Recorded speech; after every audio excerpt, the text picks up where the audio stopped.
Welcome to the Next Level Facebook Ads Podcast with Phil Graham.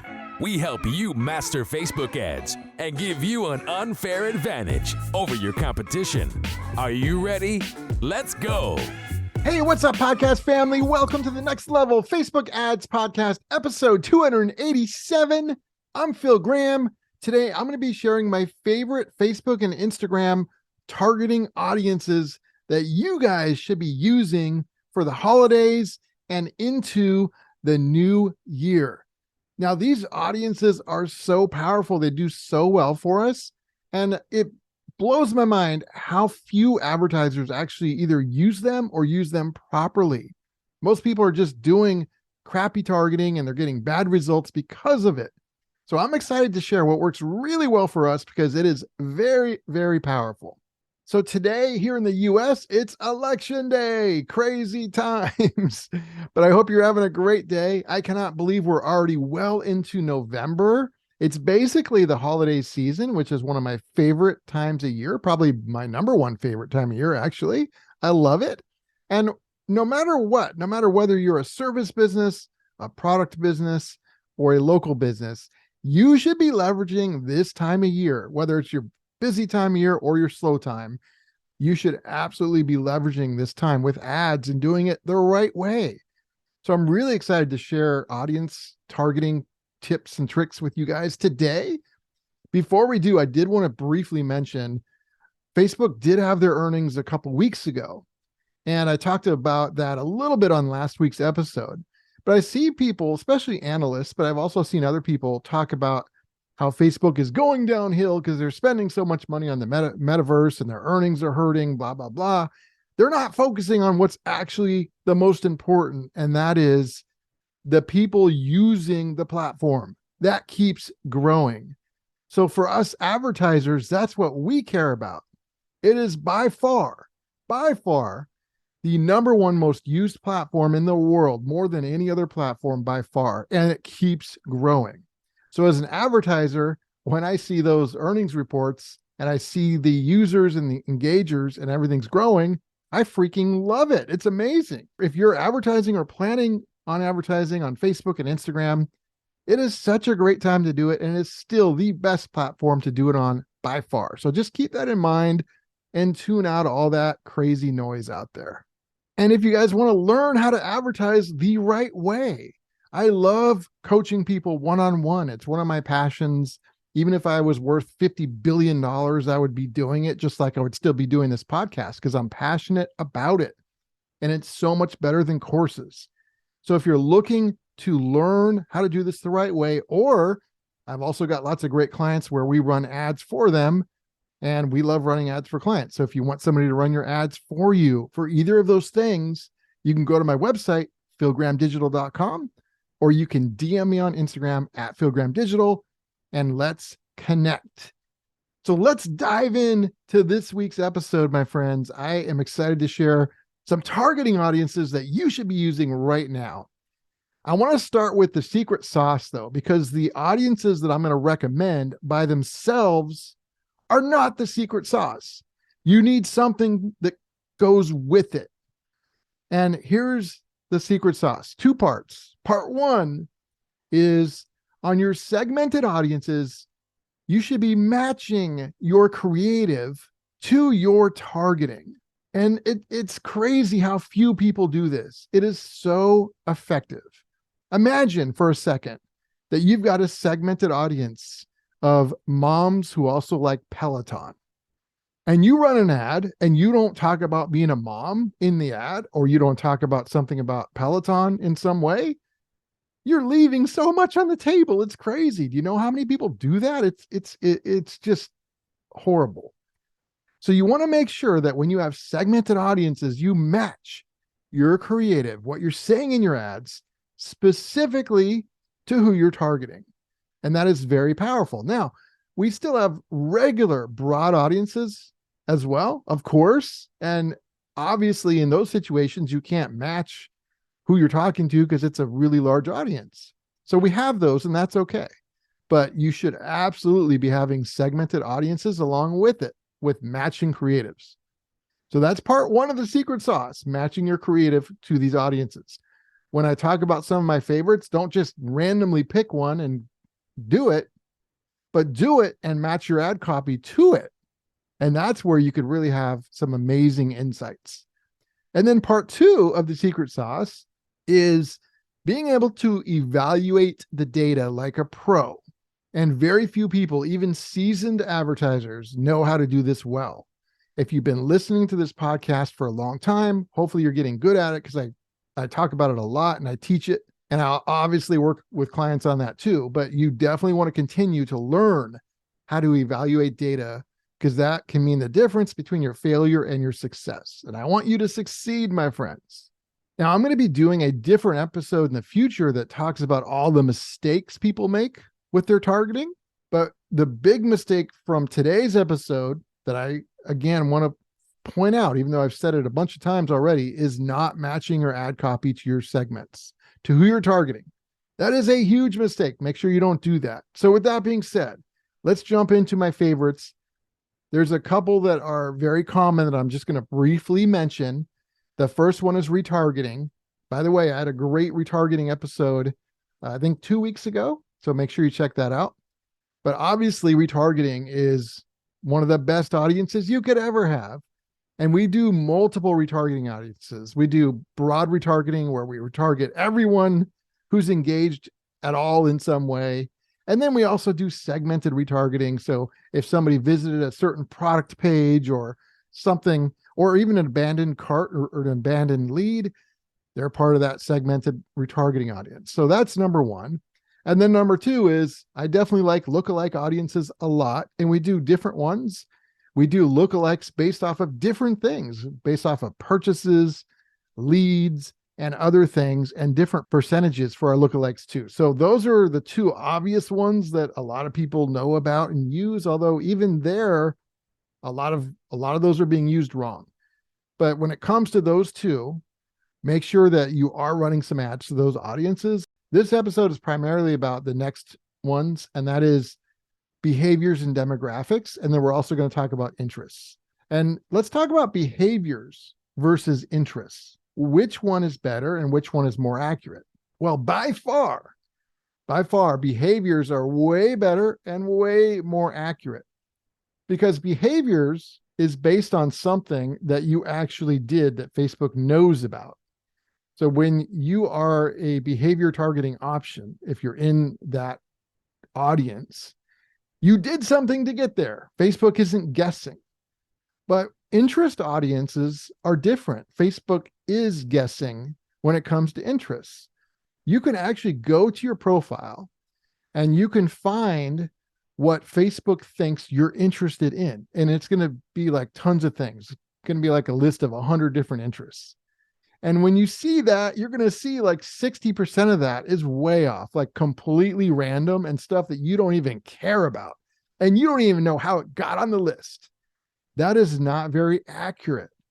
However, like I said, behaviors are accurate because they're not based off of Facebook guessing what you like. It's based off of something you've either done on the platform, or credit card data that Facebook has bought, or any number of things that you've actually done. And that's way more powerful and way more accurate. So yes, I still do interest targeting, but behaviors are my favorite. And so I've got a list of a few behaviors that we use a lot that I really like, that I would recommend you guys test, because these are really, really powerful. And then we're also going to talk about demographics and a little bit about interests. So I'm going to share my favorite behaviors with you guys. But of course, this does depend on what you're selling and what kind of business you have. But I do have a few favorites that I definitely think you should try. The first one is engaged shoppers, people that are engaged shoppers. Doesn't mean they're engaged to be married. It just means that they've clicked a shop now button on Facebook or Instagram in the last week. So this is not guessing. This is somebody that's literally clicked shop now recently. So if somebody does click shop now from the platform, that's some pretty good user intent, I would think. And it's certainly somebody that could be a good targeting option for you. So that's a behavior I really like. And sometimes I'll do these behaviors just by themselves, but other times I will group them with something else, like a demographic or an interest. So it's a little more specific. But I really like engaged shoppers. That's a great behavior. Again, it's not guessing. People literally clicked shop now if they're in that audience. That's a great one. Another one that I love to use is pretty new, and it's called purchase with offer. It's also a behavior, and it's people that are likely to purchase with an offer based off of Facebook's data. And that's a really cool targeting option as well. And then another one that I like is people that are interested in upcoming events. To be interested in upcoming events, people have typically either attended events on Facebook or said they were going to attend them, and they've engaged with other events in some way. So if you have anything coming up, like a webinar or a presentation or something that you could turn into an event ad, even if the event doesn't take place on Facebook, even if it takes place on your website or in person or anywhere, that could also be a good targeting option because people have expressed intent to either like or show up to events, and that could be really good. And then the other behavior targeting option I really like is frequent travelers. Now, this obviously, all these kind of depend obviously on what kind of business you have, but frequent travelers has just historically been a good performing one for us. So it's certainly one that I would test out. And again, sometimes I do these by themselves, but a lot of times I'll group them with one other option, whether it's a demographic or a specific interest of some kind. When you do that, it becomes very powerful.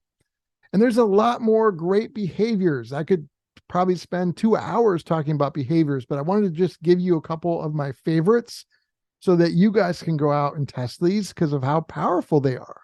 So let's jump to the next category, which is demographics. I'm just going to give you a list of my favorite demographics for targeting because some people know these exist and others don't. And not everybody knows how powerful and effective that these can be as well. So you can literally target people that have a new job or an upcoming anniversary, or they have an upcoming birthday, or you can target friends of somebody that has an upcoming birthday. You can target somebody that's recently moved, somebody who just got married, they're newlywed, or somebody who is newly engaged, somebody who's in a new relationship or a new job. You can target parents, so moms and dads, and even filter it down to age ranges of their kids. And then, of course, you can target certain work industries and job titles. I really like those demographics because unlike interests, these are much more accurate because this is like data that Facebook has based off of what people say and do on the platform. So behaviors and demographics are some of the most accurate, best targeting options. And those are some of my favorite demographics. There's a lot more that, we could talk about, but those are some of my favorites. And no matter what you run, no matter what kind of business you have, there's ways to target these behaviors and demographics and create ad copy that's effective, that also completely relates to whatever it is you're selling or promoting. So have fun with it, get creative, and do what other people don't do, and use these different behavior and demographic targeting options. And some of them can be used together, and you could be amazed at what you find. So what I would recommend doing is taking 1 or 2 behaviors, combining that with 1 or 2 demographic points, and then maybe choosing 1 interest and putting that into an audience that you target, where you match your ad copy depending on what the behavior is, what the interest is, and who the demographic is. And I want you to do that. And I would do a few of those at a time if you have the budget for it, or if you don't, then just do 1 at a time. And then in a couple of weeks, test a new version using a different interest and different behavior, etc. And then last but not least, we have interests. And there's like tons of interests. There's hundreds of them. But here's the deal.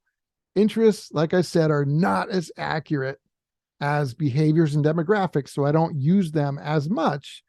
And interests definitely depend a lot on what kind of business you have and who your audience is. It would be hard for me to just generically give you some interest to use without knowing more about you. So I just would say that grouping like 1 interest with one demographic and one behavior would be a great audience to test, for example. And then you have ad copy that matches that segment. So you have something like that running, or a few of those, along with a lookalike audience that's broad, and then also some retargeting. And then you're constantly testing your behavior, demographic, interest audiences and evaluating data. That's where it can get insanely powerful and really fun for you guys, because great things can happen when you're doing that kind of stuff. The biggest mistake that you can make with interests is having way too many in an ad set. And this is something people do a lot. They'll have like 20 or 30 interests or more. And the problem with that is, number one, it's not very accurate, like I said, but also number two, if it doesn't work, what if one of those 30 interests you have is really good? You wouldn't know it. Even if it does work, there's probably a bunch of those interests that aren't working well, and you're wasting money and you didn't know it. You have no way of knowing unless you literally separate out every single interest into a different ad. And that becomes very expensive and time consuming. So don't do too many interests in one ad. If you're going to do a few, maybe do 2, 3, or 4 at the most, and then you can quickly figure out what's going on if you need to. And remember, the secret sauce is not just using these targeting options, but using them and matching your ad copy to them. And then evaluating the data once it's been running for a while and adapting to what the data is telling you. So when you do all these things, my friends, it can be insanely powerful. It's worked great for us. So I really encourage you guys to test these things out. Again, put more effort into behaviors and demographics, throw in a couple interests in there as well, and really do a lot of testing. Always be testing some different things, and you'll be amazed at what that can do for you. Episode 287 is in the books, my friends. Thank you so much for listening. If you want to get in touch, my website is philgrahamdigital.com, or you can DM me on Instagram at philgrahamdigital, and I will talk to you on the next episode. Peace out. Thanks for listening to the Next Level Facebook Ads Podcast. Please remember to subscribe and share this with all your friends. For show notes, more tips, and to learn more about Phil, please visit philgrahamdigital.com/podcast.